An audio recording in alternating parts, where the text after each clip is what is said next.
beginning?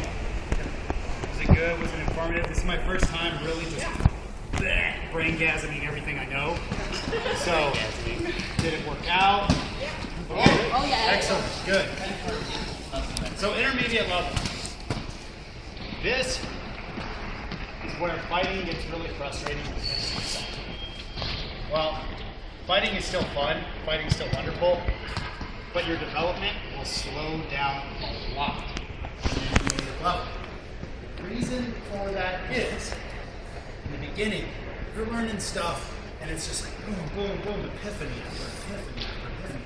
And it's all this really big stuff, right? All these really big improvements. Okay, I'm standing better, positioning, shots, big improvements. There's only so many of those you can make. Those little improvements that start mattering. However, your reward system and your brain is still used to those big improvements. This is where a lot of people either peter out or stick forever. Okay? And a lot of it is this thing we call the grind. Right? What's the grind? The rabbit hole. What's that? The rabbit hole. Yeah. Basically, it's The way to look at it, the whole intermediate level of fighting is this is where you need to put in the hours. Where we focus so much on so many of these stupid compass rose drills, and so much. And it just seems like nothing is happening. I have a squire in Albuquerque, in Belfast. A lot of natural ability. He's been fighting less than 2 years. And he's making these leaps. He's past the point where he is recognizing them anymore. Because they're not huge. They're not things that are drastically changing his fighting style. Okay? So he doesn't see it. It's aggravating, it's frustrating. Fuck, man, I'm not going anywhere. You're killing me with the same shit we do. What he's not understanding is that's where the repetition comes in. There's no magic pill policy. I got my Warlord in 2009, my sword knight, about 3 months after, roughly, I think. Started 2000. That's before I was a waiver member. Officially, I started in 2001. And that's after hours and hours and hours in my backyard, in the parking lot of my high school. These friends. I want to dispel a myth right now. You guys do not need to fight to fight. It helps. It helps for somebody to come up here and to show you things. It's your own bodies. You will develop a style at this level, intermediate level, the years it takes. Guys, it's the journey, not the destination. So it may take years. You will develop a style that's unique to yourself and your body. Embrace it. Alright? So you see a lot of burnout with this stuff. It's little tiny improvements that may take you months. Born keeps giving you this one. Not doing anything. It's just like his magic bullet. No, it's not. I have yet to make that tiny little adjustment. If he's getting through on this block, guys, you have to fight yourself. Your greatest opponent is yourself. So, my biggest advice on this little diatribe here, don't burn out. If something is not helping you, if you don't feel like something is fun, do something else for a little bit. Come back to it. Don't give up, all right? I see a lot of guys with potential just burn out. And what I mean by you don't need a high-level fighter there all the time, it helps. But guys, it's just hours. It's just the hours you put in. As much work as you put into this game, you'll get back. But it requires sacrifice. It requires you to change up your schedule. Like, I had to be very poor in college. Well, I didn't have to, but I chose to be very poor in college. Kids, I'm not advocating that you go and do what I do. But I'm such a slave to this game, I refuse to work weekends. And Thursdays. There's fighter practice. That was regular park day, and then the Burning Lands used to have their shit on Sundays sometimes. They're little like Sidra and Islands fighter practices. So it was out on the border. It was all in and out. So I was really poor a lot of the time. When I made those sacrifices, I put those hours in. Okay? So don't burn out. Has everybody got that? Please. All right, guys. So the grind, sometimes we get blinders, same thing that I was just talking about. We only want to see the big picture. When am I going to be able to beat this guy? But we stop going, oh shit, I managed to beat all these other guys. When I was being looked at for sword night, I was Randall's squire, right? We had other guys that were sword night squire, like Randall, awesome guy. I started being able to kill Randall when I was like 16, 17, right? So I thought, personally, I was going to be a crown knight. I was going to be a flame knight. I never considered myself worthy of the sword. I had other guys. One of my really good buddies that fights with me a lot, Finn, is natural wrestler, very naturally talented. I was like, that guy's gonna be the sword. I'm gonna be the next Ram, right? I just couldn't beat Finn. I just could not beat him. But the more I threw myself against that rock, the more I crashed against it over and over and over again, I didn't notice that I was killing everybody else on the field. Everybody. And then I started to be able to kill Finn, and then I had somebody else. I had that next white buffalo, right? Oh man, I suck. I just cannot beat that person. Well, I killed Finn. I started to be able to kill him a lot more. I started to get better, and I'd be able to hold him down, right? Pretty soon they were like, hey, Isaac can kill everybody on the field. It took me completely by surprise. That will happen. That will happen. But every once in a while, you pull yourself out of that rabbit hole, take a look around at who you are killing, what you are doing. Something I find is very positive, guys, or very important, is to end the day on a positive note. Every day. Right? Fighting Goring. The dude's just being a scary son of a bitch with those daggers. He's a very scary son of a bitch. Right? You're like, yeah, he's scary. I like, you need to go there to end on a positive note. Do it. Even if you legged him once. Even if you lasted 5 seconds more than you did last week. End on that positive note. Force yourself through that grind. Force yourself. Whatever you got to do. It's amazing how much, like, these top tier fighters, when we lose, we do not feel good sometimes, especially against other top tier fighters. When we go to events, when I get to fight Brennan, I want to do good against Brennan, right? If he's killing me and we're going 60-40, I'm like, oh, right? But I end on that positive note. Well, okay. The last time we were going 75, I forced myself to be positive. I'm surprised how much that helps with your development. Any questions about that, guys? I know it sounds like a bunch of hippie shit, like stay positive, but it works, right? Hack your own brain. Hack it. If something's not fun, make it fun. Make it so you make it, right? All right, guys. Offense and defense. That's what we're going to go into now. This is going to be a large part of focus on level. Because stand, move, and get shots down, but we need to know when to throw them. When to be offensive, when to be defensive. So, what are some pros and cons of each? Let's do some pros and cons of offense. Louder? You kill someone. You kill more people, right? Your offensive, you're up your grill. First shot, initiative, right? Keeping people on the toes. Right? What are some cons? You leave yourself open. Leave yourself open. Tend to overcommit. Right? Wear yourself out. Wear yourself out. Stop concentrating on your defense. Right? What about defense? You come up against a guy that's boom, boom, boom, boom, boom, boom, boom. Block everything. Right? What are some pros? You die less. You don't die. Wearing out the other guy. Yep. Encounter. Yep. Here to quit. A really good buddy of mine, he's like the star of Bellarmine.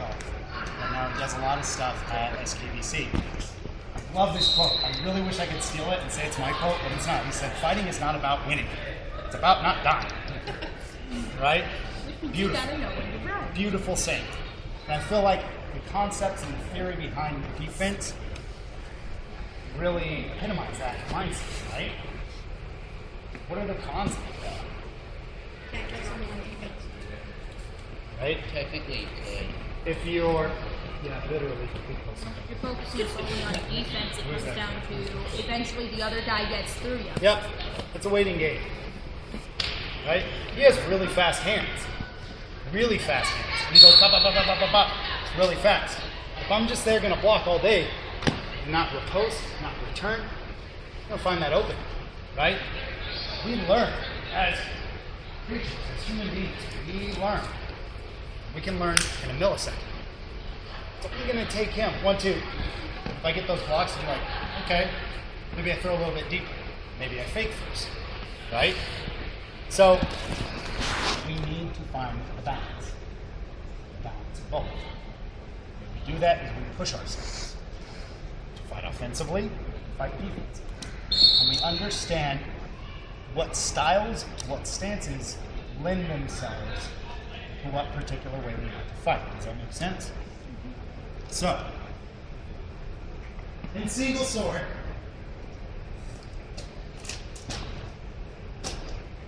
what do you think is the safer way to fight? Offensively or defensively? Offensively. Why? Could be. Mostly because you don't have that How much could you fight defense, so defensively? there's a lot of open space. Absolutely. Right? Guys, the myth is there's no one complete way to fight and stop. You gotta make it work for you. What I like to do, since we're gonna go into stances here, is I'll just show you guys the way I fight when I fight these. Now, several different ways, guys. One of the biggest rules, don't underestimate anybody. Okay? I don't care if they've been playing a day. I don't care if they've been playing 10 years. You'd be foolish, right? It's fucking weird. Never underestimate anybody. So most times, when you see me fighting somebody I've never fought before, it's here or it's here, right? Notice I'm covering this side of my body with a 1-point block. Notice this is out to cover this lateral plane, right? A lot of people aren't familiar with the 1-point block. Okay, so if I get hit in the arm, what happens to my arm? You lose your arm. It goes away. What can I do if they hit me in the arm? Hit them. Hit them because their sword's on my fucking arm. Your sword's over here. Sometimes they hit you in the head. Okay, cool. That's where your sword is. Okay. Now, just a quick word about head blocks, guys. I'm not advocating Or I could. for you to fight or like you that. could And there are actually- fighters who fight like that, right? But my personal view, again, okay, this is an honor system. You're going to need to find out what honor and what personal preferences you have for yourself, right? Sometimes I'll throw a shot here. I'll drop my hips, I'll get low, and I'll throw either a swipe or a back wrap, which is just wrapping backwards, right? Not literally wrapping, that'd be hard. But my head goes here. What do 90% of middle tier, like lower middle tier and beginning fighters throw? High cross. So, right? I'm not telling them they have to throw at my head. But for some reason, people have it in their brain to do this when I do that. Okay? Now, notice I'm not going like that. Right? That I personally think is kind of cheesy. It's just my personal preference. You guys are going to have to discover that for yourselves. So, I want you guys to show me with the principle in mind that it takes balance between offense and defense. Why, when I'm fighting somebody I don't know, I take this stance. You're ready for anything they're going to throw at you. What's that? You're ready for anything they're going to throw at you. What does it show my opponent? Nothing. Not exactly. It does not show them a lot. Can I borrow you, sir? I've never fought this gentleman before. What does he know I am? Off balance. Off balance, what kind of fighter? Aggressive. Offensive, right? I want to get to him before he can get to me. I keep myself farther away from his sword. I keep my body close on my arm rather to where I can hit him. Right? Get out here. Defense. Defense. Guys, what do I give away if I'm here? Your back. Everything. Cut off the mobility. If he decides to charge in, I have to launch off this foot where almost at least 90% of my weight is. Right? Okay, I'm gonna die. Conversely, if I'm here, if my elbows are back, not out, trying to engage this no man's land, this middle ground, if I'm back here being defensive, what's he gonna do? What's he gotta do? He's just gonna charge in. Just fucking throw, right? Just throw, just throw, just throw. Even if I get a few blocks, he's gonna find out where my spot is, where that hole in my gap, or that gap in my arm is, right? As opposed to being out here. Well, we're not weak Here, spots. I can be offensive and I can be defensive. Right? So, I do not show anything about this. I'm not screwing down into the ground, I'm still light on my feet. If I need to, I take my time. A lot of people will get mad, especially in tournaments, about outweighting somebody, being more patient than somebody else.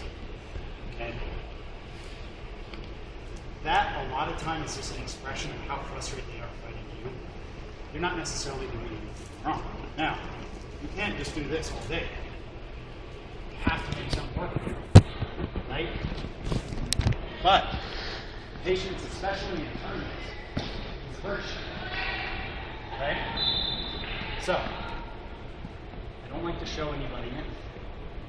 Right now, if I'm getting into some grooves with somebody, right, we do a couple rounds, I do something like this. What does this do? Throws them off.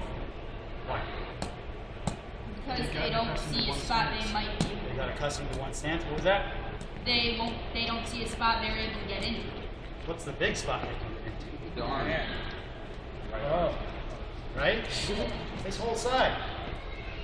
Got my 1 point block covering my body, plus my sword is here. Guys, what is it? Bait. It's bait. Okay? Please swing at this quadrant, is what this is. Now, notice, keep it back. Okay? Keeping it back, so they have to give that little extra inch commitment to get over that. Well, what can I do? Boop. Bam. And if I know it's coming, well, that's fine. Right into my hand. Now, you could also do the same thing this way. Okay? What about this one? Left quadrant. Asking it to. Right? Over here, also throw where? Top of my arm, right? This is what I like to call the cocky bastard stance, right? This is essentially, I'm faster than you stance. Okay? But it's tricky, okay? Guys, unless it's a safe stance, don't fall into any one camp. These are rabbit holes. Use them when necessary. Alright? Each of them has something to do specifically. And useful. And you'll try all sorts of crazy shit. Here, here, here. But those are to elicit specific responses. Okay? Never underestimate anybody. So that's kind of the offensive and defensive aspects of single. Let's go to quantum action. You guys, I know this is a lot of info. Play with it. Take these little kernels of information and go play with it for yourselves, right? So, Florentine. What is Florentine without his sword? Single sword. Now it's Florentine, right?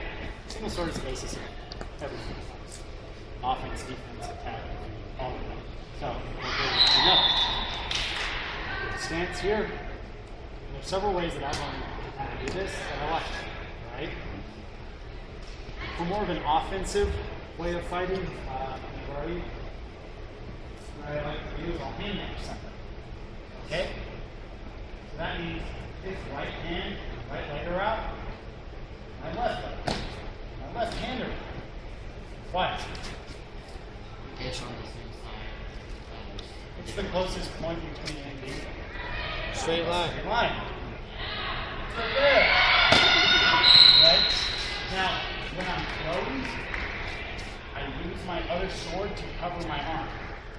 Okay? This could be a very offensive style. It can also be defensive. Right? But it tends to be, from what I've seen at least, Peter Quick is a big advocate of this style. It tends to be a little bit more offensive. Okay? A little bit more about initiating the action between us and getting predictable responses than it is about waiting somebody out. So, for example, if I throw here, even if he gets the block, what's he going to throw to? Boom. Bop. Right? So I can initiate the response with him. I'm not saying that he's going to 100% of the time always respond like I want him to, but it helps. Right? There's also this. Okay? What do you think this is for? Why? Horizontal and vertical defense. Say it again. Horizontal and vertical defense. Yep. Yep. Why? Shots, three shots. Circles and lines. You want them all. Depending on what side he throws to, I can counter. Only throw circles, only throw lines, right? These are styles that the rogues have really like refined. They're good stuff. Okay? Also see more straight here, right? What do you think this does? This is a block. This is a block. What am I hiding? My range. Right? Hiding what can come out. Boom. Right? Resistant intercept or fake. And I throw. Right? Now, do you always have to hand match in Florentine? No. No. Follow all the rules, but there are no rules. Right? That's a quick thing on Florentine. Offense and defense. In general, guys, a word about Florentine. There's a lot of hustle in Florentine. There's a lot of range control and a lot of sniping of the arms. It can be very, very, very frustrating to learn. Yes? One of the other styles of Florentine I've seen is offhand down. Yep. Why do you think? Or What do you think this is down, for? where you turn the sword like this. As in backhand. Oh, okay. Well, we'll go over that in a second. Okay. This one I've seen a lot of. What do you think this one's for? Distraction. Bait. Distraction. And I will stab you in the dick. Right? Legal shot. But you see a lot of guys fishing. Here for the range. Fake. Boom. Right in the baby gears. Right? A lot of people do this. In general, to me, this is still singles. This isn't as effective with a 34 to 36 inch sword. But what is really effective at? Blocking. Block! So you see a lot of these guys like Leaf would do this a lot. He would essentially just fight single sword. With a block for his lower quadrant. Get real low when he did it. So that block becomes more and more covering of his entire body. Does that make sense? Okay. Sword and bull.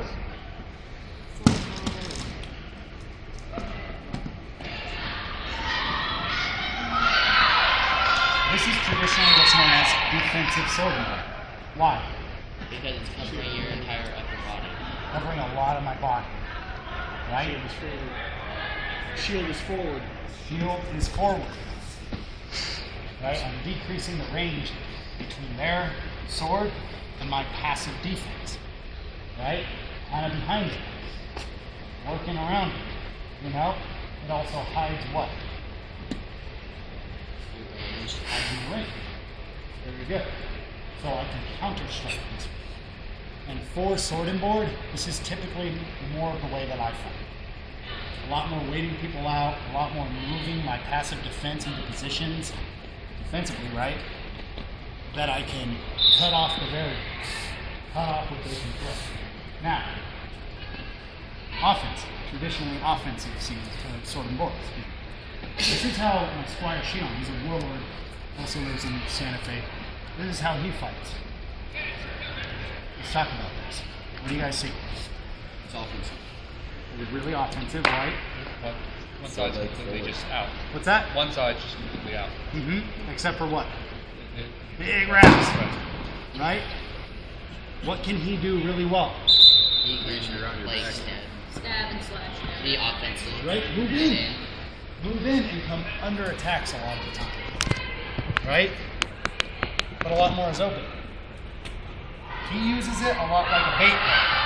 He wants you to swing over here so he can walk, come under, boom, boom, go in. So that's just a quick word, guys. Defensive, offensive. Okay? This is a lot more hustle right here. Though I tend to fight more defensively, I'm a big fan of switching it up mid-fight. Or, if I fight somebody and I beat them defensively, what am I going to do next fight? Yeah, fuck it, why not? They complement each other, yin and yang. They need each other, right? If I'm one, then I'm predictable. The other, I'm still predictable. Switch your feet. Sometimes, switching the same fight. Does that make sense? Any questions on that? What's your word on punch shields? Punch shields? I have no word on the phone. Where's a punch shield? Yeah, everybody right.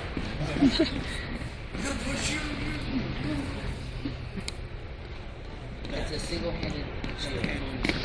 Thank you. Punch shield. What's the benefit? A lot faster. Mobile. Active Mobility. defense. Right? Active defense. That's a really passive defense. If I want to make that defense more active rather than passive, I need to unify it, marry it to my feet, so that I'm places I can move in ways that my passive defense gets the biggest bang for its buck, maximize that defense. This guy, I gotta move my arm, I don't have to move my feet, a lot more work, right? What do you think this is? Lunchtime. This is an offensive stance. Why? Because you can go. I can cover myself as I throw, right? I can get in, see where the attack is coming, and cover it, right? Here. Defensive, right? You guys will get really big shoulders. You can fight a heavy punch shield because it needs to be out. It needs to essentially be like you're holding another sword. If it's a big ass sword, you can move to where you want, right? I keep again about a fist distance from me, and if I want to attack somebody, I can put it on my body. You can get around a shield, strap shield.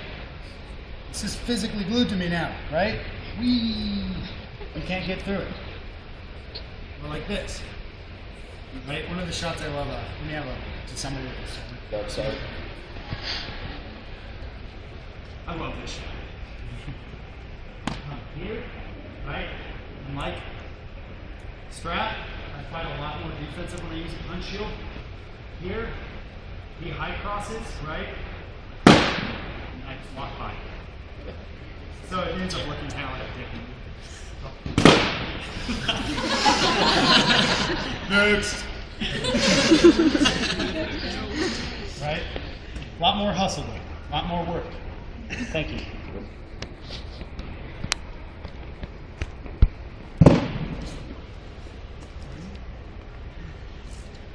Alright guys, so now we're going to a drill. It's called watching.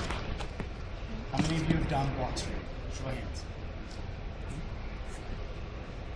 Everybody, fire.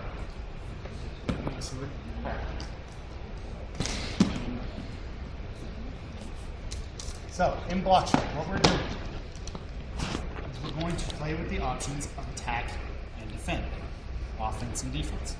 You can do this with single sword, you can do this with Florentine, you can do this with sword and board, punch shield, whatever. I would really like to see somebody do the poles. It'd be hilarious. But the principles are the same. That's what's so beautiful about this drill. Again, started by the rotors, right? So, for just the beginning steps here, I'm gonna put, my sword's like, I don't know, 33, 34 inches, right? It's not a euphemism. Put about that much between us, and I choose a foot. I choose a foot to be in front, and he chooses a front to be in front, right? And what I'm gonna do is we're gonna designate 2 target areas, okay? I like to choose an outside target area and an inside target. What's an outside target area? A target area that's easiest to hit. Right? All outside. Outside is guard. What is an inside? Shoulder. Inside is offside, typically is what they call it. Right? A lot of times that will fall on the offside. Also, it's inside line here. Right? You're gonna hit each other in the face if you go for that one. And I'll leave it up to you to choose what you want to do. So, what we do is, just like we had a initiator and a responder, we do that, but it's a lot more fluid. It changes. So, we got our 2 target areas. Let's say it's the chest here and the outside forearm. Very popular shots in Anthem, right? So, what I'm going to do is, I'm going to start it, okay? I can only throw at one of those 2 points. Blocks. And what do we do? What's the drill called? You can only strike in one of those 2 areas. Right? He goes back. And see that? Every time, he's not staying. He comes right back. So what do you have to do? As soon as you strike, you gotta block. Block, strike, block, strike. Guys, put more emphasis on your blocks in these. What is fighting? It's not winning, it's not dying, right? So, strike, block, strike, block, strike, block. We do that. Notice our feet aren't going anywhere right now. There are permutations and there are levels where they will move. They'll be going boom, boom, boom, boom. But for right now, these feet stay mostly in the same place. I can do this, I can do this, this. But I'm not doing this. Yeah, sure. Move your hips. Back. Yes, move your hips, please. But these stay in the same place. Okay? The way I typically like to do it is one person will choose what foot they're going to go in front of, or put in front. The other guy chooses the other. Okay? So that's step 1. They do their block strike. They choose their strike round or their striking zones for like a minute. Then they switch. And you switch hands each time. And when we get done with those 2, one guy stays. Hand and foot. And they feel what it's like to hand switch. Then they switch again. After that minute's done, and now they see what it's like on the other side. Alright guys, a little confusing, I know. But think of it this way. You're learning to fight somebody. Swords across from each other. Switch. Swords across from each other. Same side. And same side. Okay? Learning that. Does anybody have any questions on it? No. So, keep about sword distance. Oh, I'm sorry, yes. Do you both have to have the same striking locations, or can they be different? At first, I would encourage you to choose the same striking locations. That means that I'm reinforcing my learning. We're going, and it's outside arm, inside chest. Not only am I learning how to throw that, but whoa, that was a good block. I'm seeing how he's defending it. Right? Same thing for him. If he's throwing inside, he can see how I defend it. And you pick up those cues from your partner. Okay? This game is more about the learning than it is competitive. Okay? not about winning. If I hit Pyro, awesome. If Pyro hits me, awesome. You block something, great. I block something, great. This is the laboratory of the board. Right? Bubbling stuff. You use it to refine the technique. You use it to go from the strike back to your optimal defensive position, back out to the strike, back, boom, boom, boom, and you see what works. You experiment. Does that make sense to everybody? So that's what we're going to do. Take a quick break if you need to, guys. This drill can really wear out your forearms, right?